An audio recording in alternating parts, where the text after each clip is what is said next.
Ça va faire beaucoup de BD, ça. Salut à tous et bienvenue pour cette vidéo bilan sur la série Les Légendaires, où je vais surtout profiter de l'occasion pour parler de la BD un peu en détail, de l'univers global des Légendaires, enfin de la franchise au sens global, parce que je vous cache pas que je vais pas avoir beaucoup de choses à développer sur la série en soi. Mais la raison pour laquelle je me suis penché sur cette série, j'ai été assez clair dans mon annonce, mais je tiens à le redire, je suis quelqu'un qui a suivi la série Les Légendaires, la BD Les Légendaires, depuis le tome 1, dès la sortie du tome 1. Vraiment, j'ai commencé à suivre dès la sortie du tome 1, il y a des années de ça, avant même que je sois familier avec Internet, avec les ordinateurs même, c'est vous dire à quel point ça date. Et ouais, j'ai collectionné pas mal de trucs à l'époque. Cette vidéo, ça va être un petit peu l'excuse de vous montrer certains trucs que j'ai chippés au fur et à mesure que je suis allé dans des conventions. Les seules fois où je suis allé à une convention, c'était pour avoir une BD signée par Patrick Sobral. C'est vous dire à quel point c'était quelque chose cette série pour moi. Et des tonnes de petits trucs. J'ai eu un poster qui y est. Attention, je le déroule, ça prend toujours 3 plombes ça. Paf. Paf. Voilà, un beau poster avec nos personnages adultes. Très bien foutu. Il y avait des masques à porter. Alors beaucoup trop petits pour moi, mais voilà, il y a des masques Chimie et Griffe. Je sais pas pourquoi ils ont pas fait des masques sur Danaël et Jadina. Je comprends qu'ils en aient pas fait sur Radia sur le coup, mais voilà, bon, à l'époque il y avait des masques Chimie et Griffe. Et j'ai même collectionné les magnets. Alors, je sais plus comment je les ai eus, ça fait des lustres, ils commencent à prendre... Je les montre un peu plus près parce que ça se trouve, vous voyez pas. Il commence un petit peu à prendre de l'âge, ça fait des années que je l'ai, quoi. Je les avais collés sur mon frigo dès que je les avais eus, lorsque j'habitais encore chez mes parents. Donc, ouais, c'est quelque chose. Cette série, ça a été une de mes premières franchises où je me suis vraiment donné à fond dedans. Quand j'ai su, il y a quelque chose comme 10 ans de ça, même plus il me semble, sur le site de Patrick Sobral, qu'une série allait être développée, j'étais excité en même temps que beaucoup de fans, parce que voilà, c'est une BD qui se prête bien au format série, et mettre de l'animation, mettre du mouvement là-dedans, ça aurait été... c'était un concept très cool à voir. Et des trucs comme les aventures de Tintin ou Blake et Mortimer, ça a laissé présager quelque chose de très sympathique pour une BD jeunesse qui quand même essayait d'aller loin, de explorer des thèmes un peu matures malgré son concept. Et ouais, cette série était une déception à ce niveau-là parce que ça a essayé de plus tabler sur le côté gamin de la chose, puéril pour attirer le plus jeune. Et ça a perdu de vue le public de départ qui a peut-être connu cette série en étant jeune au départ, mais la plupart des gens qui ont suivi cette BD, qui ont commencé à la suivre, ils ont grandi et à la fin, ben, au bout du tome 22, il y a un moment donné, il y a une très grande majorité des fans de la BD qui ont grandi et qui sont devenus adultes. Et si la BD a suivi cet état d'esprit-là, vraiment, n'a pas essayé de trop se reposer sur du gag enfantin pour essayer d'attirer plus toute la famille et ne pas s'intéresser aux adultes, il y a pas ce sentiment-là chez la série. Cela dit, la série, ok, très bien, elle veut faire quelque chose de plus enfantin, familial. Est-ce qu'elle a réussi? Très moyennement, en ce qui me concerne. Alors, c'est un des soucis que j'ai avec pas mal d'un côté de spin-off qui sont faits autour de la BD, c'est le fait que on a déjà cette tendance à ne pas vouloir faire quelque chose qui soit particulièrement raccord avec la BD originelle, ne serait-ce que même les trucs, les tomes légendaires Origins que j'ai là, une seconde. Ne serait-ce que les tomes légendaires Origins, dès lors qu'on s'y penche un tout petit peu, on voit que ça essaye moyennement d'être raccord avec la BD d'origine et ça veut rajouter des trucs, ça part sur différentes interprétations du monde, ce qui fait que ouais, ça se détache trop de la BD principale pour vraiment s'attacher à ça. Cela dit, ça restait quand même dans le, dans le ton plus mature qu'il y avait dans la BD, donc déjà c'était cool.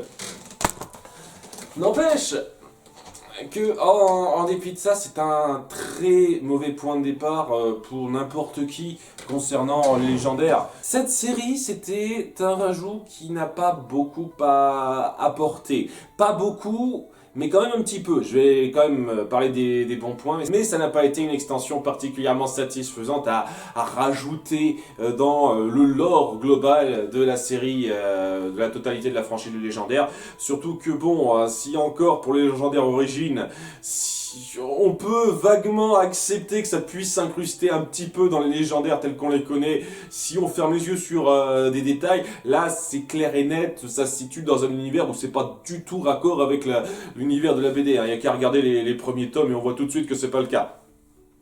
Donc on suit d'un côté un tout nouveau départ pour les légendaires, qui donc sera pas trop raccord en termes de ton et de continuité avec la BD que les fans adorent, donc c'est pas vraiment la chose qui les attirera le plus. Et à côté de ça, il y a énormément de références qui sont faites, de clins d'œil là-dedans, de choses que nos personnages connaissent comme ça et qu'on considère un petit peu comme acquises, je pense, dans cette série pour perdre un petit peu les non-fans, ceux qui pourraient découvrir l'univers via cette série.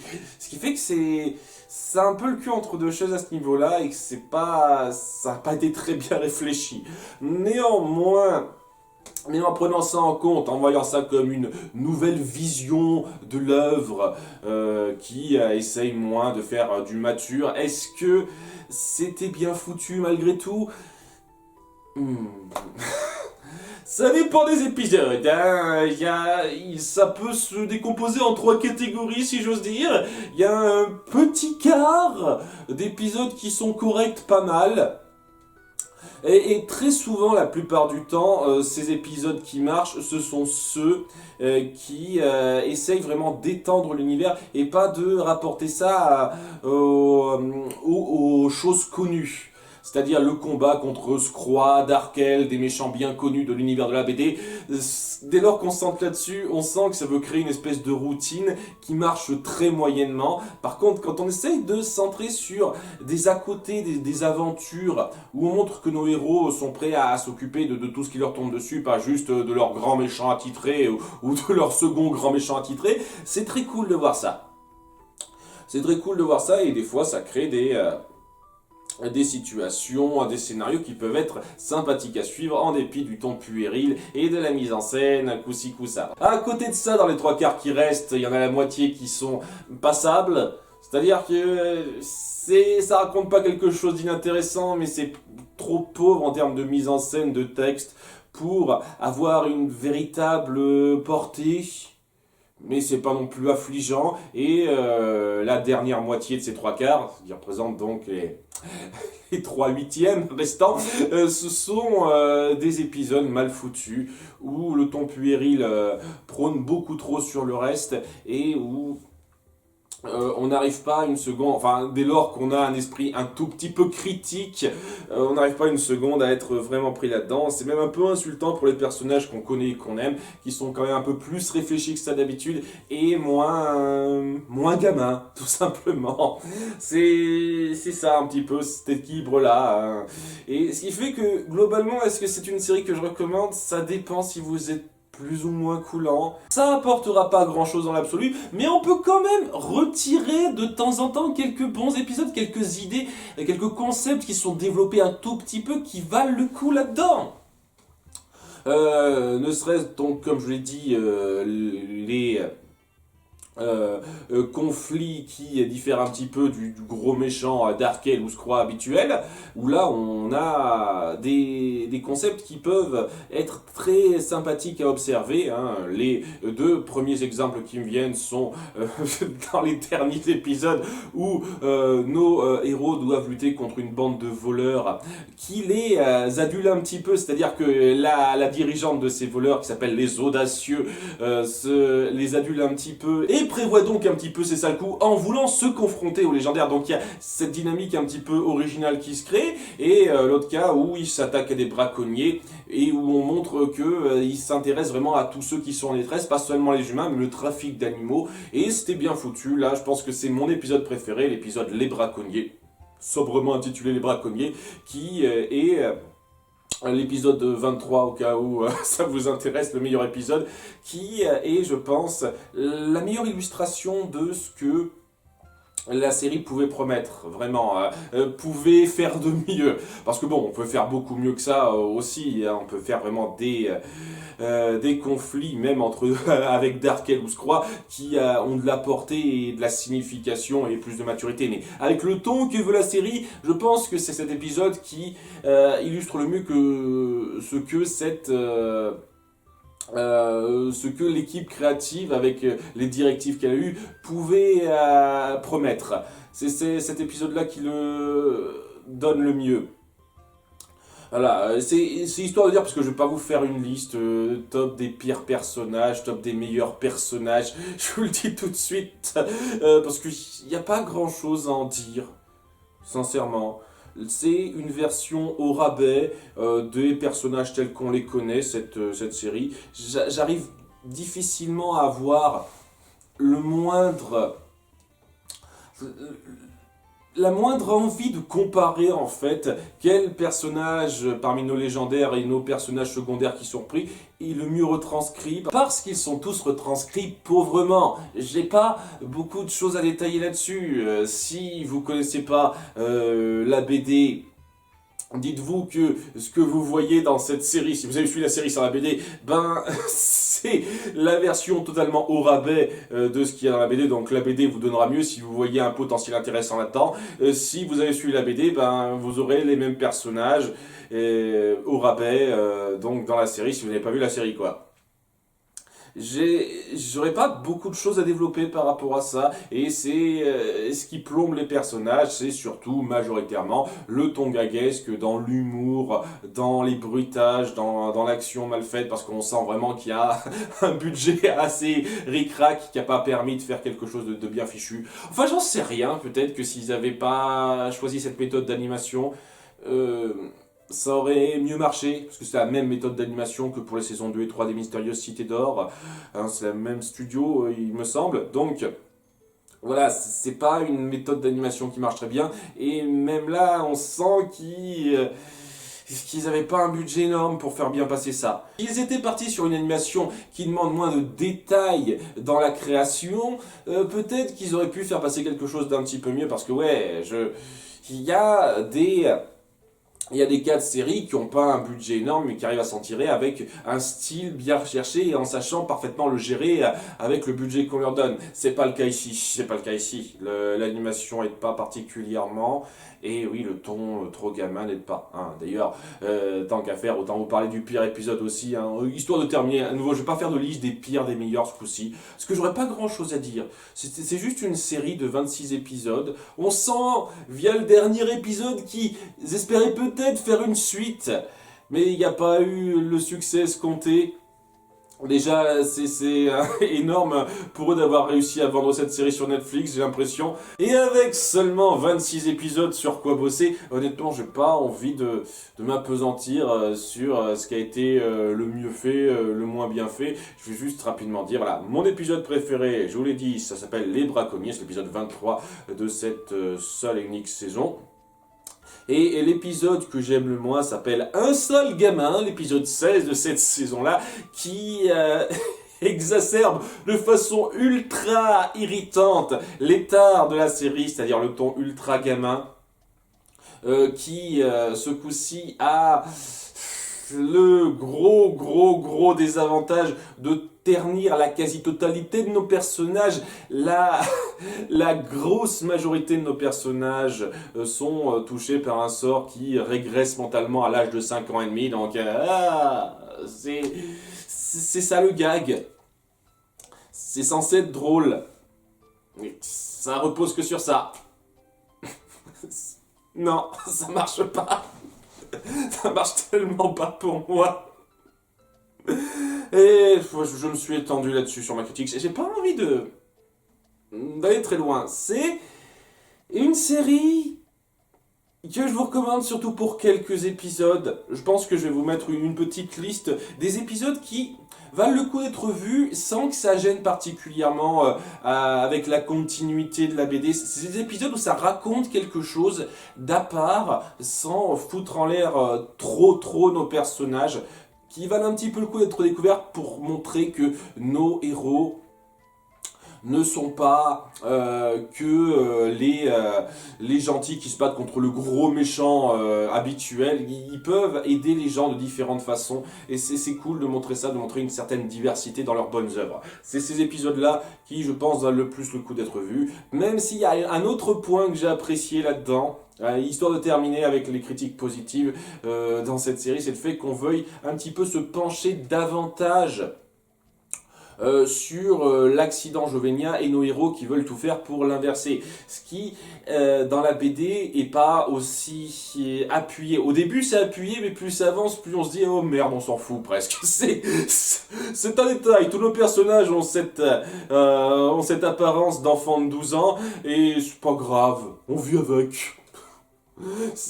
Alors que là, même si on va pas en détail sur pourquoi c'est censé être gênant et ce serait bien d'inverser cet effet-là, au moins on appuie le fait que nos personnages, nos héros veulent inverser ça régulièrement, même si c'est pas fait de la façon la plus subtile qui soit à certains moments. Oui, parce que cette série n'a pas beaucoup de subtilité, à nouveau c'est pour les mioches, on va pas chercher très loin.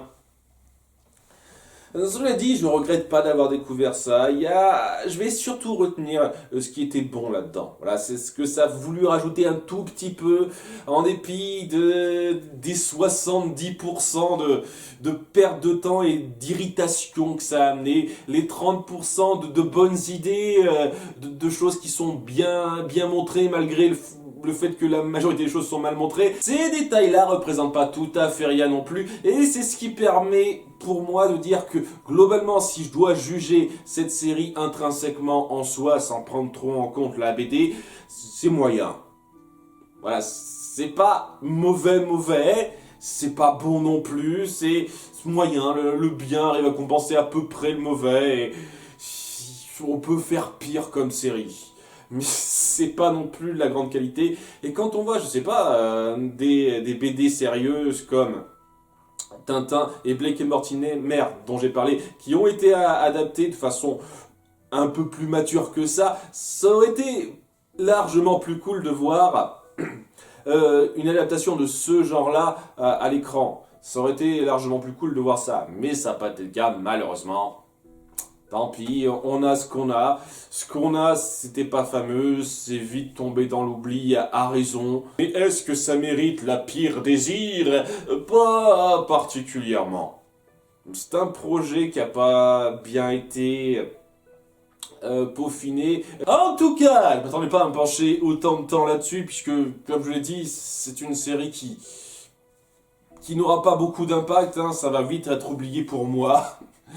Quelques bons points seront retenus et quelques points vraiment irritants seront retenus, mais globalement ça va vite s'oublier en très grande majorité. Et j'ai surtout envie de profiter de l'occasion pour parler en détail de la BD que j'aime beaucoup, les légendaires, ce qui m'a un peu poussé là-dedans, et voir comment ça a un petit peu évolué mon intérêt pour cette BD, parce que voilà, c'est cette BD, je le redis, qui m'a lancé plus ou moins sur internet, c'est ça qui m'a fait socialiser. C'est comme ça qu'on dit socialiser, j'utilise des gros néologismes si ça se trouve. Cette BD qui m'a fait vraiment commencer à avoir une vie sociale sur le net et commencer à avoir un petit peu de créativité, de discussion. Donc je lui en suis éternellement reconnaissant. C'est pour ça que j'ai envie de passer un petit peu en revue tout ce que j'ai en matière de BD. Alors je vais faire ça par morceaux parce que sinon ça va être affreux. Les légendaires, ça se construit en diptyque, si vous ne connaissez pas. Souvent un tome et un deuxième qui racontent la même histoire en continu, et ça a commencé évidemment par les tomes 1 et 2 autour de la pierre de Jovenia. Nos légendaires ont causé l'accident Jovenia qui a rendu tout le monde gamin. On n'appuie pas particulièrement en quoi ça a grandement affecté le monde, ça c'est à nouveau un problème que j'ai avec la globalité de toute la franchise, c'est que on appuie de façon assez assez faible. En quoi ça pose un gros problème à la situation, on peut le deviner, bien entendu, mais ça aurait été cool de l'appuyer un peu plus, mais voilà. Nos légendaires, après une mauvaise passe, finissent par se reformer pour repartir à l'aventure et chercher une pierre qui permettrait de défaire les effets de cet accident. Il y a de l'aventure, les personnalités de nos 5 protagonistes sont bien amenées. J'ai un attachement particulier envers ce tome, même si on sent que Sobral se cherche, hein, l'auteur de la BD, parce que voilà, c'est ses débuts avec cette BD, il a déjà travaillé un petit peu avant, mais c'est la première fois qu'il a eu du succès, et il a touché un filon, quoi. Il a trouvé une idée qui marchait bien pour avoir des personnages d'enfants qui ont une personnalité plus adulte. Et dès le départ, malgré le fait que le ton soit un peu plus enfantin et que la violence soit moins exacerbée, parce que plus ça ira, plus on exacerbera un peu la violence, histoire de dire que ouais, quand on combat et que ça se castagne, et ben c'est pas juste pour le fun, hein, ça fait mal un petit peu. On montre quand même que ça n'hésite pas à aller loin, qu'il y a des choses assez graves qui se passent. Et jusqu'où sont prêts à aller nos légendaires pour atteindre leur but, même si dans le 2e tome ça va un petit peu vite. Il y a de bons personnages qui sont introduits. Bon, Ikael, le frère de Danael, notre héros principal, bof. Mais le personnage d'Elisio sera très important par la suite. Je vais éviter de dire les gros spoilers, hein, pour ceux qui voudraient découvrir la BD qui la connaîtraient pas, mais bon, hein. Voilà, le personnage d'Elisio est très intéressant. Le personnage de Scroix aura son intérêt par la suite, mais c'était une bonne façon de l'introduire. C'était un très bon tome d'accroche qui, bon, accuse un peu le coup du temps, surtout quand on voit le niveau graphique comparé à celui d'après. Hein, on sent que ça demande de se peaufiner, mais c'était un très bon départ, une très bonne introduction à la BD, et qui marche très bien encore, même si on aura eu mieux par la suite. Ouf, je fasse gaffe à ça, moi. Ensuite, nous avons les tomes 3 et 4, Frères ennemis et le réveil de Kraakaos. Là où on poursuit un petit peu un petit cliffhanger qui avait été instauré dans l'épisode précédent, dans la BD précédente. Au passage, j'ai le... Alors ça, c'est un truc très particulier dont il faut que je parle. Alors bon, j'ai même pas c'est un truc, je pense jamais à virer les étiquettes sur mes BD. C'est que le 4e tome, au départ, il avait une couverture assez simpliste. C'est-à-dire, c'est un peu le combat plus ou moins central qu'il y a dans cette BD, alors que il y a une version refaite où on a davantage détaillé. Et il me semble que j'ai acheté cette version refaite, voilà, celle-là, de façon à avoir un autographe, une petite dédicace de Patrick Sobral, parce que quand je suis arrivé au stand, je me suis rendu compte que j'avais pas de BD, donc je ne peux pas faire de dédicace et rien, donc je me suis racheté cette BD-là avec la couverture, c'est pour ça que je l'ai en double, et donc j'ai eu une petite dédicace avec Shamira dessinée, parce que j'aime le personnage de Shamira. Voilà, c'est histoire de dire, c'est le petit détail. Pour ça, voilà pourquoi j'ai en double ce tome-là. En tout cas, il faudrait peut-être que je pense avant de ça, ça se trouve, c'est devenu collector, la vieille BD avec l'ancienne couverture, même si c'est plus moche puisque c'est moins détaillé. Oui, je suis un peu perdu, donc. Ouais, ça raconte les péripéties d'un combat au monde elfique avec les elfes qui luttent contre les piranhas, deux clans ennemis, etc. Avec quelqu'un dans l'ombre qui manipule tout ça. C'est bien fichu et ça se centre majoritairement sur deux groupes à part. Hein. Le premier étant les fabuleux. Un groupe donc de héros qui a un peu supplanté les légendaires après leur fiasco. Donc c'est bien de mettre en place ça, quoi. Même si le groupe est pas super fabuleux en termes de caractère, hein. C'est un petit peu des... C'est pas des stéréotypes, faut pas exagérer, mais c'est un peu c'est des gimmicks un peu typiques. Cela étant, j'ai apprécié le fait que l'animosité, la rivalité entre ces deux groupes de héros n'était pas traitée de façon totalement ultra simpliste, basique. On montre qu'il y a une espèce de de reconnaissance qui se crée entre eux. Il y a une espèce de respect entre ces deux groupes qui se forment parce qu'ils luttent quand même pour la même chose ensemble, malgré le fait qu'ils se blairent pas parce qu'ils sont un peu rivaux. Ouais, il y a des liens qui se créent assez jolis là-dedans. Pas sensationnel, mais c'était plutôt joli. Et ça centre aussi sur Shimi, le personnage de Shimi, et sa mère, Shamira, qui est un petit peu la capitaine de la garde elfique. Et le fait que Shimi a voulu aider les humains alors que les elfes sont un groupe un petit peu élitiste et se disent « Ah, les humains, non, on pense d'abord à ton peuple avant ». Donc, il y a ça qui est mis en place. Et ça montre que Shamira n'est pas juste une grosse raciste qui pense que les autres valent moins, c'est juste quelqu'un qui a un code d'honneur et malgré tout, elle aime sincèrement sa fille, comme c'est bien montré ça. Et aussi, c'est un truc que j'ai apprécié dans les épisodes la série où on la montre Shamira, c'est qu'elle n'est pas vraiment dépeinte comme comme une mère garce, quoi. C'est vraiment quelqu'un qui aime sa fille. C'est plutôt respecté, ça. Hein, en dépit du fait qu'elle est prise, malheureusement, dans des scénarios pourris, je pense que Shamira doit être le personnage le mieux respecté. Donc voilà, si vous voulez que je vous parle d'un personnage, le personnage secondaire le mieux fait dans la série, je dirais Shamira, voilà.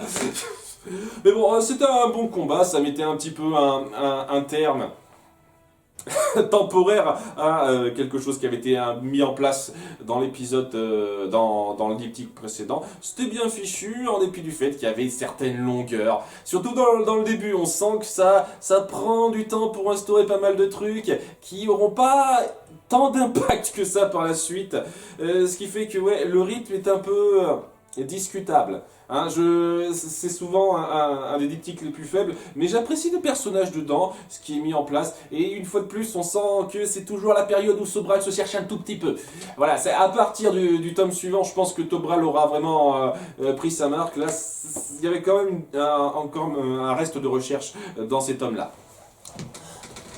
Après, nous avons Cœur du passé et Main du futur. Alors déjà, j'apprécie ce genre de choses.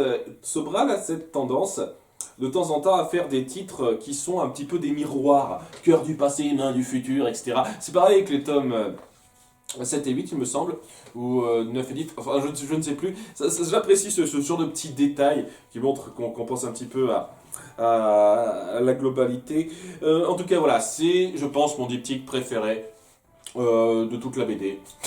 Parce que ça introduit un personnage que j'aime beaucoup, d'Alan, avec des intentions qui sont assez malveillantes. On s'en doute un petit peu que ce type est pas quelqu'un de super sympa, mais on en fait un personnage assez cool dans son côté gris, gris foncé mais quand même gris, que j'apprécie. Et ouais, il y a un scénario de voyage dans le temps, il y a quelques petits trucs à redire en termes de logique. C'est pas aussi grossier que d'autres cas que j'ai vus, hein. Sérieusement, Looper, il n'y a rien qui battra Looper en termes de grossièreté de voyage dans le temps, hein. Vraiment. Mais ouais, ça m'empêche pas d'apprécier beaucoup de choses qui sont mises en place. La façon dont on met en avant les origines des légendaires, comment c'est montré, l'humour passe bien, en dépit de 2-3 petits détails à la con, mais à nouveau, ça c'est le problème avec Sobral, ils vont en mettre un peu trop d'humour. Hein. Mais voilà, le diptyque le mieux réussi pour moi, avec un nouveau personnage qui me plaît beaucoup, un de mes persos secondaires préférés, Alan.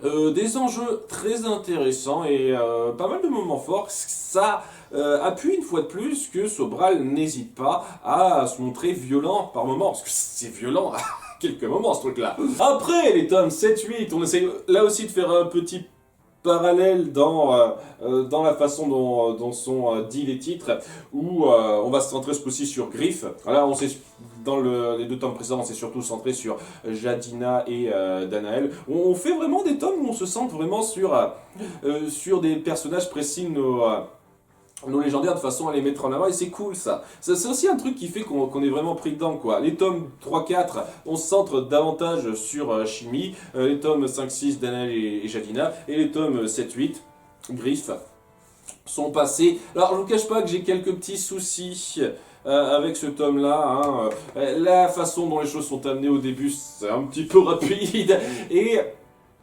il y a le fait de créer un passé de ce type-là, Griff, je trouve que ça lui ôte un peu son originalité en fait. Un truc qui me plaisait beaucoup chez Griff avant ça, c'est que c'était vraiment le seul dans son genre, il était vraiment unique en son genre. Quand on montre qu'en fait il n'est pas si unique que ça en son genre, on verra un peu, c'est ça, il perd un peu son poids. N'empêche que, en dépit de ça, c'était quand même du bon drame autour de lui, sur ce qui lui arrive. Il y a un nouveau personnage, mon personnage secondaire préféré qui a été fait et j'ai vraiment pas aimé comment il a été traité par la suite. En Shundai, alors vous la voyez, c'est elle là. Si vous voyez, c'est celle qui est sur la droite, là où je pointe mon doigt. Voilà, c'est mon personnage secondaire préféré qui a été introduit par rapport à son passé, ce qui est représenté. La façon dont elle évolue à la fin, dont on montre quand même que malgré son passé, c'est pas ça qui doit la définir. C'est quelque chose d'assez cool et il y a le moment, je pense, que je préfère de toute la BD là-dedans, avec un passage où Daniel montre que c'est pas juste le chevalier preux et noble qui se contente d'aider la veuve et l'orphelin, c'est quelqu'un qui pense au grand tableau et il a une scène assez forte, assez pesante à ce niveau-là, où il est mis face à un choix et il n'hésite pas à faire un choix cruel pour arranger le plus les choses. C'est le petit souci de cette BD, c'est un peu le même problème que pour les tomes 3-4, un souci de rythme. Je trouve que ce qui est mis en place dans le tome 7 aurait pu être un tout petit peu raccourci pour qu'on développe certains points qui sont dans le tome 8, parce qu'il y a certains trucs qui vont un peu vite, malheureusement, dans ce tome 8, mais ouais, il y avait des tonnes de concepts très intéressants. Et si il n'y avait pas j'avais pas un petit souci assez important avec la façon dont a été montrée l'origine de Griff et la façon un peu facile dont c'est traité, je vais essayer de rester le plus nébuleux possible pour éviter de trop en dévoiler. S'il n'y avait pas ce souci-là, j'aurais vraiment adoré ces deux tomes-là, mais je les aime quand même beaucoup pour le nouveau personnage qui est introduit. Surtout, et le meilleur moment de Daniel pour moi. Après, nous avons tout le cycle d'Anatos. Alors, Patrick Sobral aura fait 2 cycles techniquement. Il y en a un qui est pas tout à fait fini, d'après ce que j'ai compris. Et il y a ce cycle-là, les cycles des tomes 9 à 12, donc 4 tomes en entier. Bon, alors, c'est un cycle qui est un petit peu coupé en deux. On a vraiment 2 diptyques particuliers. D'ailleurs, alors, je vais vous montrer très rapidement qu'il y a un changement notable dans la 4e de couverture. À ce niveau-là, pour une raison assez évidente, c'est que vraiment il y a du vrai chamboulement de statu quo à la fin, quoi. Entre le tome 10 et le tome 11, il y a un changement de statu quo et c'est, je pense, oui, le moment où Patrick Sobral a bien fait savoir qu'il est prêt à aller loin dans ses BD, parce que avant on avait des moments assez violents et sombres, mais ça arrivait soit à des personnages d'importance assez minime, soit c'était des faits. Là, ça va.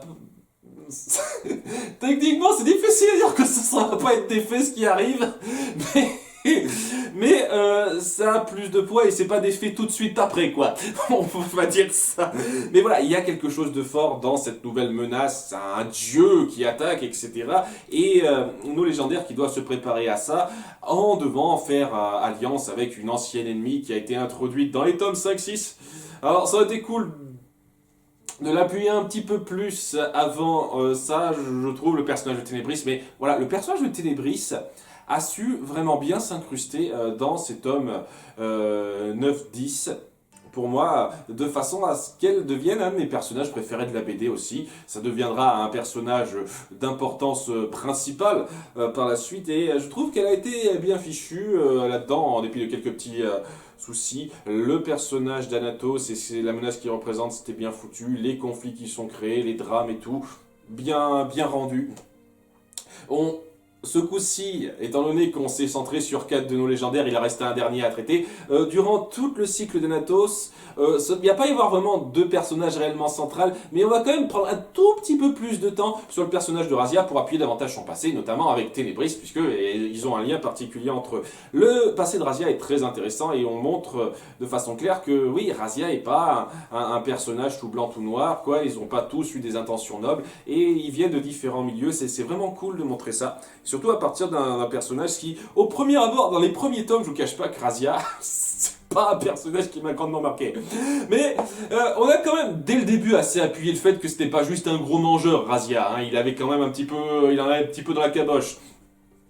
Et c'est bien d'appuyer qu'il a un passé sombre derrière lui et que son apparence et son côté un peu plus, dira-t-on, léger que d'autres, en dépit de griffes, il y a quelque chose qui se cache derrière qui est assez sombre et c'était bien développé ça. Le personnage de l'Anatos se fait voir de façon, à son moment de gloire à la fin de façon super alépante, ça vous prend aux tripes ça et vraiment le drame est super bien foutu. Ce qui mène à la confrontation, les tomes 11 et 12. De ce cycle de l'Anatos où on prend un petit peu, on montre un peu la fin de cette grande menace-là et ça va être le début d'une tout nouvelle ère pour nos légendaires. Alors en termes de combat, globalement c'était bien foutu, ça montre comment nos personnages ont évolué. Un peu à la manga, je sais plus comment ça s'appelle ça, les trucs Dragon Ball, Naruto, One Piece, etc. Genre de manga où il y a cette petite ellipse et tout d'un coup nos personnages en ressortent plus forts, grandis pour pouvoir lutter contre cette menace beaucoup plus puissante. Voilà, alors c'était cool de découvrir ça, c'est cool de découvrir les retombées du fait que le méchant a gagné et montrer que oui, ça prend pas de gants à ce niveau-là. Même si j'aurais un petit problème dès le tome suivant, mais voilà, le combat était fort, il y a pas mal de moments intéressants. C'est pas aussi poignant que les tomes 9-10 parce que voilà, ça se centre très majoritairement sur du grand combat. Et une résolution un peu facile à la toute fin, histoire de bien montrer un certain personnage de Calandre qui est intéressant en soi sur le principe et avec lequel je vais avoir un petit peu de mal par la suite parce que Calandre ça va être un petit peu un personnage ultra mystère. Je vais pas en dire plus, hein, son nom ça vous dira rien, hein, on donne pas son nom tout de suite mais bon le fait qu'il s'appelle Calandre ça change rien. C'est voilà, le personnage de Calandre était très intéressant et je trouve qu'il aurait pu être mieux géré par la suite. Non pas qu'il ait été super mal géré, mais il aurait pu être mieux géré par la suite. Enfin bon, c'était une conclusion assez forte, en fanfare à ce qui a été instauré dans les tomes 9 et 10, même si les tomes 9 et 10 étaient plus poignants que ça. C'est là qu'on entame de façon assez claire la nouvelle période. Et je vais le dire de façon assez directe et crue, c'est pas aussi bon que le début. C'est pas aussi saisissant, satisfaisant que la période numéro 1. Et je dis pas ça pour faire mon vieux con, au contraire, j'étais le premier à saluer le fait que vous partiez vers une nouvelle direction. Hein. Je me souviens, il y a longtemps de ça maintenant, de la sortie du tome 10, qu'il y a eu une vraie scission parmi les fans, enfin là où j'étais sur le forum où j'étais, parce que des gens détestaient cette direction-là, quoi. Ça les déplaisait qu'on ait un tel chamboulement dans le statu quo. Et pour eux, c'était forcé, ça mettait en avant les mauvaises personnes. Le personnage de Ténébris à l'époque, alors je ne sais plus maintenant, hein, je pense qu'il y a encore des gens qui doivent la détester, hein, mais le personnage de Ténébris à l'époque, il était vilipendé par beaucoup de gens. Donc moi j'étais de ceux qui défendaient ça. J'aimais beaucoup la façon dont le personnage était introduit, même s'il y a des choses qui allaient un peu vite. J'aimais beaucoup cette approche-là. Et le truc avec ça, quand on part sur une toute nouvelle approche osée, il faut savoir bien appuyer ça et rendre ça aussi fort qu'au début. Parce que là, au début, on prend le temps d'instaurer ces personnages, on s'attache à eux. Maintenant, on crée un tout nouveau statu quo, on doit s'attacher à de nouveaux personnages presque. On l'appuie bien dans le tome 11 que les légendaires ont un peu changé, maintenant c'est plus les mêmes. Et maintenant, il faut nous donner envie d'être pris dans ces nouveaux légendaires-là. Et les tomes suivants n'ont pas excessivement réussi leur pari pour moi. C'est un peu le chaussé.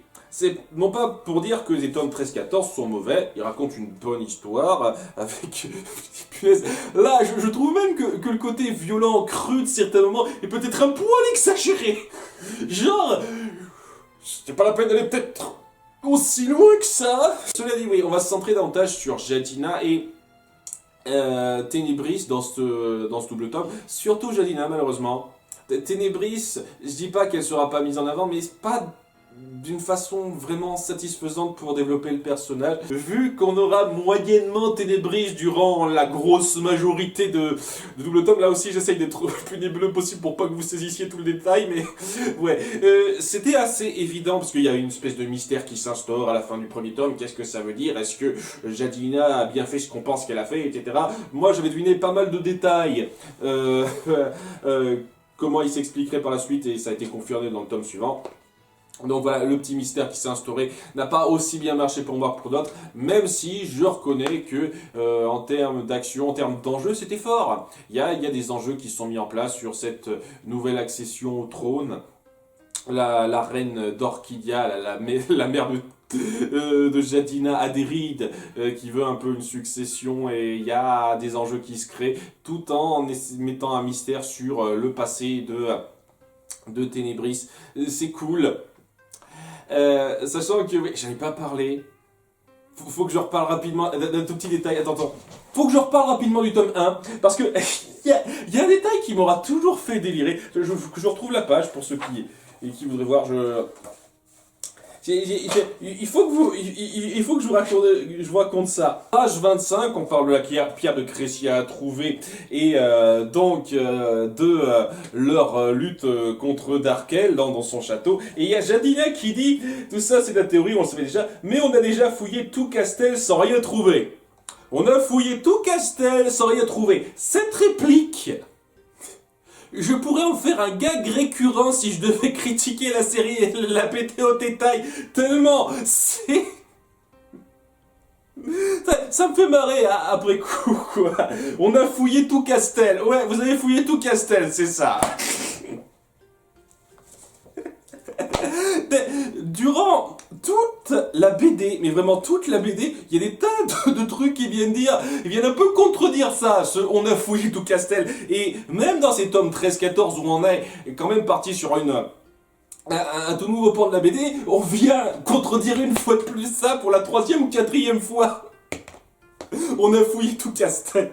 Ça fait tellement marrer ce truc, il fallait que j'en parle rapidement. C'est histoire de dire, voilà, ce petit détail qui me vient un petit peu pour la révélation du grand méchant à la fin, c'est un peu un problème que j'ai, on a cette tendance à vouloir tout relier à Darkel presque, à peu de choses près, et c'est un peu dommage, quoi. J'ai le sentiment que après ce qui s'est passé dans les tomes, dans le cycle d'Anatos, vous vouliez partir sur des nouvelles un peu fraîches, quoi, quelque chose d'un peu plus frais. Et le fait de vouloir rappeler un truc de Darkel, je trouve ça un peu feignant. D'autant plus que, ouais, il n'y avait pas besoin que ce soit de Darkel. Je veux dire, ouais, on joue un peu là-dessus, hein, par rapport au plan du méchant, mais c'est un peu dommage, je trouve.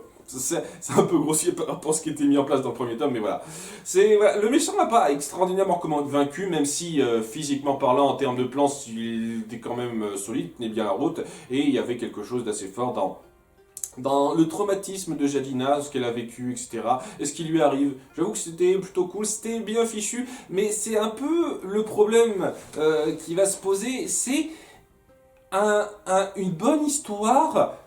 Quand on part du principe qu'on connaît ces légendaires-là, que ces légendaires-là ont un passé, ces nouveaux légendaires, et c'est pas trop le cas. Il aurait fallu, je pense, pour arranger ça, faire un double tome, voire même un tome unique, hein, c'est pas grave si c'était pas un diptyque, pour présenter un petit peu cette nouvelle dynamique de personnages, faire qu'on s'attache un petit peu à eux. Mais là, on crée une situation où ils sont mis à part, et ils se disputent entre eux, et donc on met pas en avant leur nouvelle camaraderie qui est un peu différente, je reconnais, mais on la met pas en avant, et ça va être d'autant plus exacerbé dans les tomes suivants, parce que là, c'est une très bonne histoire à voir en soi, hein, avec quelques soucis, mais c'est quand même une bonne histoire à voir en soi, et j'ai beaucoup plus de problèmes avec la suite.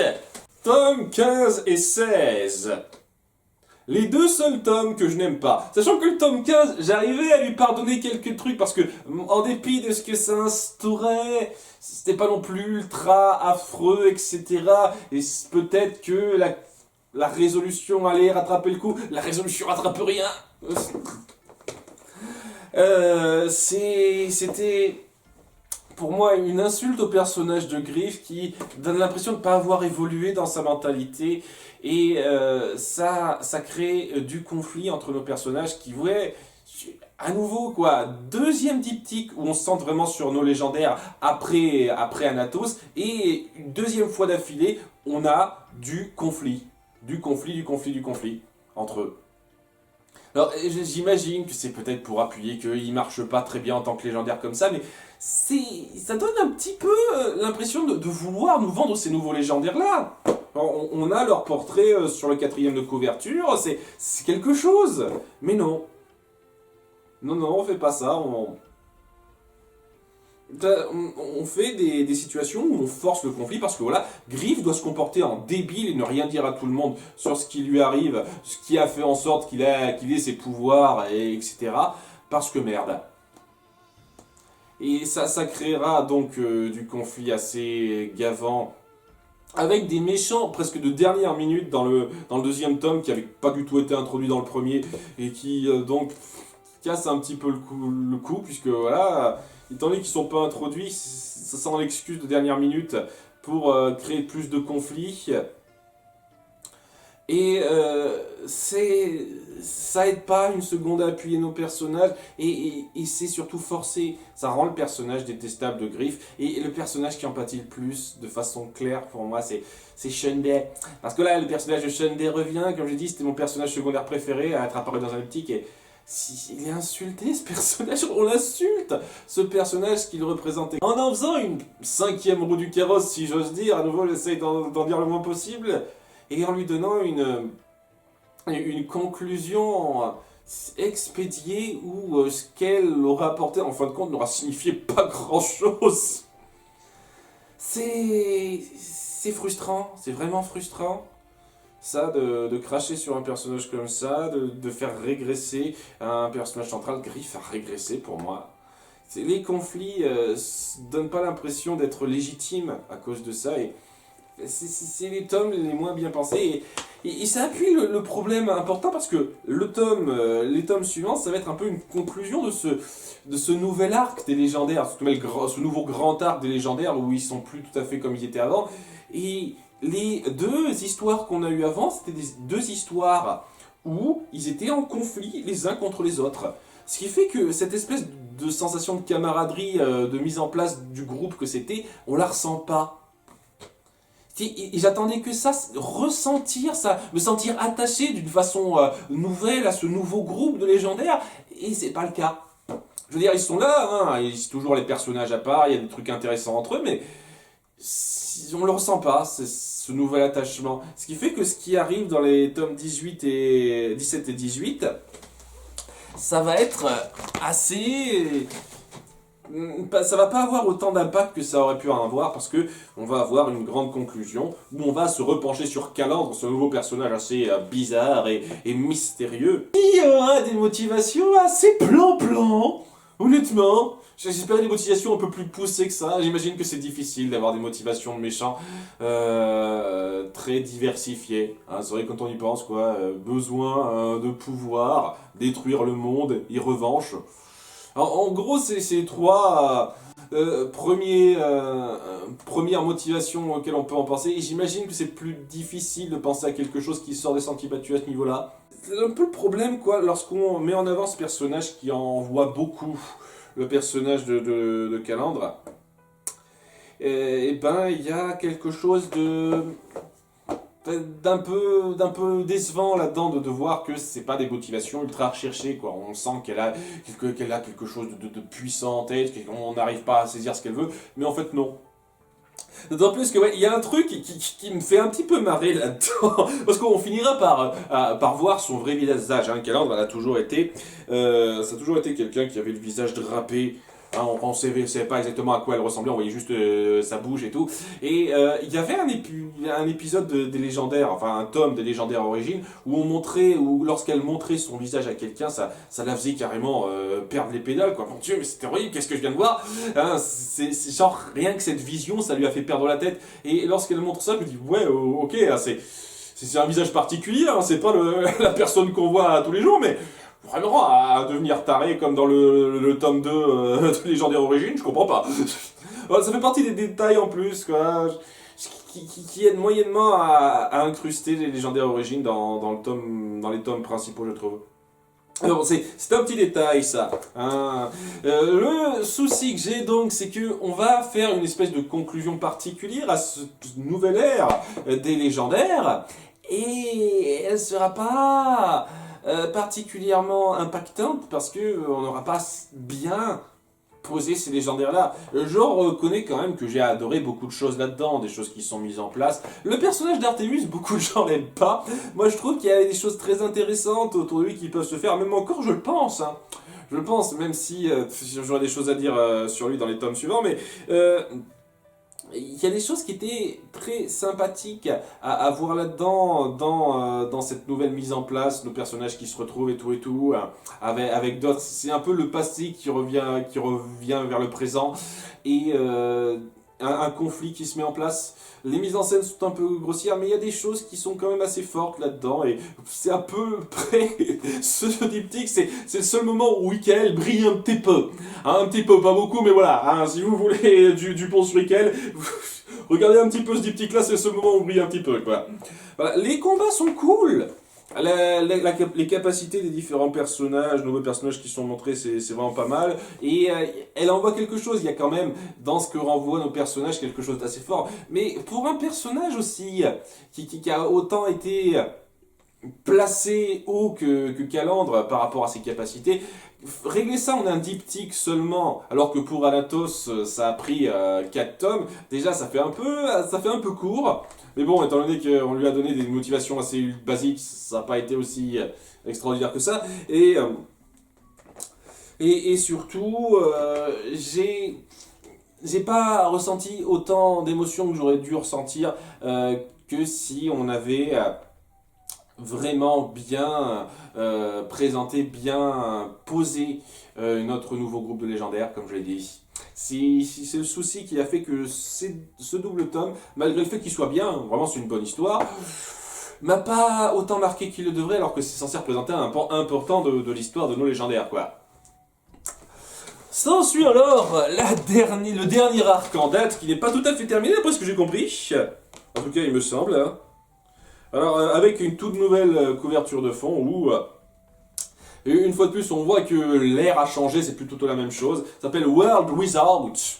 Alors, ça s'appelle comme ça parce qu'on l'apprendra dans le tome 22. Il y a un personnage qui a décidé d'appeler cette ère World Without. Donc voilà, c'est pour ça que ça s'appelle World Without. Ça, c'est un truc aussi, quoi. Ils parlent globalement français, mais ils ont ces petits anglicismes dans leur langage, histoire de dire. Le personnage, c'est le petit détail qui fait moyennement authentique, dira-t-on. Mais bon, la World Without, c'est une série en 4 tomes pour l'instant, mais j'ai le sentiment que... C'est difficile à dire. Est-ce que le tome 22 représente une espèce de conclusion? J'ai pas l'impression que ça veut se poursuivre encore, quoi. C'est juste une grande période, World Without, où les tables sont retournées, en fait. Tout a changé et nos personnages ne sont plus tout à fait les mêmes, puisqu'il s'est passé un truc assez important à la fin du tome précédent, je ne vais pas dire ce que c'est à nouveau. Donc on se retrouve avec nos personnages qui sont totalement différents de ce qu'ils étaient avant. Hein, il y en a certains qui sont même plus de la même race qu'ils étaient avant, hein, et ils ont des souvenirs différents, dans un monde totalement changé, psychologiquement parlant. Et je ne vais pas dire que c'est parfait, c'est loin d'être le cas. Mais j'ai adoré l'approche. J'ai adoré l'approche. Ça faisait plaisir de voir tous ces personnages qu'on connaît, mais sous différents traits. On sent qu'il y a un côté aléatoire, et c'est un peu comme ça que j'ai envie de le voir. Même s'il y a un petit détail qui me gêne par rapport à ça, parce que on essaie de donner une explication à comment ça se fait que le monde soit changé comme ça. Et dès lors qu'on y pense un petit peu, je me dis... Ouais, ça me paraît un peu gros. C'est impossible que ce soit l'œuvre d'une seule personne, comme on dit, qui, qui ait pu vraiment faire tout ça, tous ces changements. Ça sent quand même un petit peu le gros aléatoire, je trouve. Alors, ça n'a pas encore une explication particulièrement claire et précise, et vu la fin du tome 22, ça donne l'impression qu'on va avoir la réponse très tôt dans le tome 23. Donc voilà, j'espère qu'on donnera une explication par rapport à ça, mais j'ai le sentiment qu'il y a un côté très aléatoire dans ce qui s'est passé juste à la fin de l'épisode précédent, et c'est pour ça que le monde a vraiment changé à ce point-là, et que c'est juste une seule personne qui est responsable de ça, ça fait trop bizarre, avec tous les changements qu'il y a, ça me fait vraiment trop bizarre. Ça me surprendrait beaucoup, quoi, de y avoir quelque chose d'autre à l'œuvre. Hein. C'est histoire de dire. Hein. Mais bon, ça, on aura la réponse après. Et donc oui, il y a des grossièretés, il y a des éléments scénaristiques qui sont un petit peu grossiers, ne serait-ce que dans le tome 21 par exemple. On crée une espèce de conflit central par rapport à l'histoire qui doit évoluer, et ce conflit central, c'est le conflit central d'un tome, avec des nouveaux personnages de Galina qui sont adultes, alors que bon, c'est pas logique qu'ils soient adultes, mais bon, et je comprends pas pourquoi on met ça. Je veux dire, je dis pas que le conflit est mauvais en soi, mais ça fait parenthèse inutile qui met qui met l'histoire centrale en pause. Il n'y avait pas besoin de ça, honnêtement. Mais bon, ça sert un peu d'excuse pour amener certaines choses, parce que, voilà, ce qui me plaît le plus dans cette partie, c'est vraiment ce concept de vraiment entamer nos personnages, explorer nos personnages de tout nouveaux angles, de façon un peu aléatoire, mais on sent qu'il y a un petit côté cherché dans certains coins.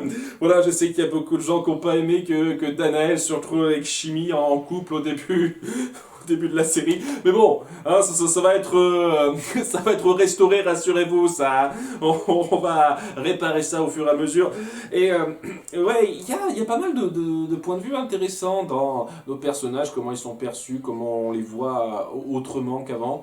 Il y a des choses grossières, c'est évident, hein, je peux clairement pas dire une seule seconde qu'il y a rien qui me déplaît, comme je l'ai dit dans le tome 21, mais même dans le tome 20, dans le tome 19, où on met en place une confrontation un peu centrale dans l'épisode, qui au final vient juste d'un petit caprice d'un autre personnage, et au final, ça donne l'impression d'avoir un peu perdu notre temps, quoi. Il y a quelques gros morceaux ci et là qui, au sein même de l'intrigue d'un tome en particulier, font un peu perdre de temps quand on y pense. Mais en dehors de ça, c'est très intéressant, très sympathique de voir ces nombreux personnages, certains qui reviennent d'entre les morts pour une raison à nouveau qui est pas super claire si c'est le fait d'une seule personne, mais c'est à nouveau, hein, vivement le tome 23 pour qu'on explique ça. Et, tous ces personnages qui reviennent sous des traits différents, qui doivent soit s'ajuster à cette nouvelle personnalité, soit découvrir un petit peu qui ils sont eux-mêmes. Il y a aussi ce côté très intéressant dans le fait que certains personnages en viennent au bout du compte à embrasser ce qu'ils étaient avant, et d'autres qui en viennent à faire la part des choses entre leur nouvelle identité et l'identité qu'ils avaient avant. Parce que voilà, la situation qu'il y avait avant, c'était pas forcément chouette pour certains. D'autant plus que oui, comme je l'ai dit, il y a certains personnages qui sont censés être morts, hein, et qui sont revenus à la vie grâce à ça. Donc, ouais, il y a une part des choses à faire qui est assez intéressante. Et j'ai apprécié comment on développait beaucoup de personnages, ne serait-ce que Shundé par exemple. Je trouve que sincèrement son traitement dans cette partie-là est 1000 fois plus satisfaisant que ce qu'ils en ont fait dans les tomes 15 et 16, hein, largement. Donc voilà, ça c'est très cool. Et il y a le personnage d'Amy dont j'ai pas parlé qui est très intéressant là aussi, dans sa mentalité, dans ce qu'elle veut, etc. Moi j'appréciais ça, il y a beaucoup de trucs qui me plaisent bien, qui me bottent bien, et je peux pas encore avoir un avis définitif complet sur tout ça, puisqu'il manque la conclusion. Et c'est tout ce que j'attends de voir, la conclusion. Est-ce que ça partira vers quelque chose de satisfaisant au bout du compte? Alors je sais pas, est-ce que le tome 23 sera réellement le dernier tome, ou est-ce qu'il va encore étendre ça, Patrick Sobral? Tout ce que je veux, c'est que ce soit satisfaisant. Et même si ça se concluait et qu'il voudrait partir sur d'autres aventures, cette nouvelle configuration qu'on a, ne serait-ce qu'à la fin du tome 22, honnêtement, ça peut promettre d'autres situations intéressantes, hein, d'autres cas intéressants, d'autres aventures qui peuvent être pas mal, où on aurait un groupe de héros beaucoup plus étendu qu'avant. Hein. Mais ce serait cool, ça aussi, quoi, de pas avoir seulement 5 héros comme les autres cas. Ça serait vraiment cool d'étendre ça comme vous le faites, et honnêtement, malgré les petits soucis que j'ai, pour moi c'est une très bonne approche rafraîchissante. Voilà, qui n'insulte pas autant les personnages que certains le disent, je trouve. Donc voilà, je continue d'être fan de cette BD, et je sais que ça fait vieux con, mais la meilleure période pour moi c'était la période d'avant le tome 11. Voilà, hein, c'est-à-dire avant l'avènement d'Anatos. Ça reste la meilleure période de la BD. Je trouve quand même que ça arrive à raconter quelque chose de bien. Et en dépit du problème global important que j'ai avec la nouvelle approche, le nouveau groupe de légendaires qui a fait que j'ai moins accroché au tome post-Anatos, je trouve que ce nouveau départ avec World Without est très sympathique, très intéressant, et arrive à me réconcilier un peu plus. C'est plus intéressant, je suis davantage pris dans la mentalité de nos personnages qui ont ce passif derrière eux et qui doivent le retrouver ou pas à un certain degré. C'est très cool ça, de voir cette espèce de traitement particulier envers chaque personnage. J'apprécie énormément ça. Et voilà, tout ce que j'espère, c'est que ça continue sur cette voie-là, en essayant d'être un petit peu moins grossier à certains moments, parce que ça l'est un petit peu, hein, je le nie pas une fois de plus. J'espère vraiment que ça continuera sur cette voie-là et que ça me donnera une conclusion vraiment satisfaisante. Mais voilà, tout ça pour dire, toute cette grosse parenthèse, cette grande critique de la BD qui aura accaparé la grosse majorité de cette vidéo, les légendaires, c'est une BD incontournable pour moi, qui représente énormément, vraiment énormément. Je continue de suivre ça en détail, de bout en bout, et je suis impatient de voir où ça partira. Et c'est la raison pour laquelle cette série est décevante, frustrante, parce que avec ce qui est mis en place, les tas d'idées qui sont mises en place là-dedans, il y avait moyen de faire beaucoup plus fort que ça. Beaucoup plus fort que ça. Et cette BD est la preuve que on peut aller loin dans le cru, en racontant quelque chose, malgré quelques grossièretés, hein. Patrick Sobral n'est pas l'auteur le plus parfait qui soit, je trouve, mais c'est un auteur très honnête et franc dans ce qu'il veut dépeindre. Oui, il y a des choses à redire, vraiment. Je trouve pas une seconde que la BD soit parfaite. C'est pour ça que oui, après réflexion, après avoir un peu plus grandi, au fur et à mesure, je me suis mis à apprécier davantage certaines autres BD. Les nombrils est plus satisfaisant globalement en termes d'humour et de développement des personnages. Et en termes d'intrigues poussées ou qui font réfléchir, etc., je suis plus pris par Blake et Mortimer. Voilà, donc ces deux BD-là, pour moi, sont supérieurs aux légendaires. Mais les légendaires sont loin d'être mauvaises à cause de ça. C'est juste que Patrick Sobral n'est pas forcément la personne la plus organisée dans ses idées. Si on voit un petit peu comment il a traité certains détails de sa BD au fur et à mesure sur son site, on voit que des fois il s'est dit « Ah tiens, il va se passer ça pour tel personnage », mais il a fini par abandonner l'idée.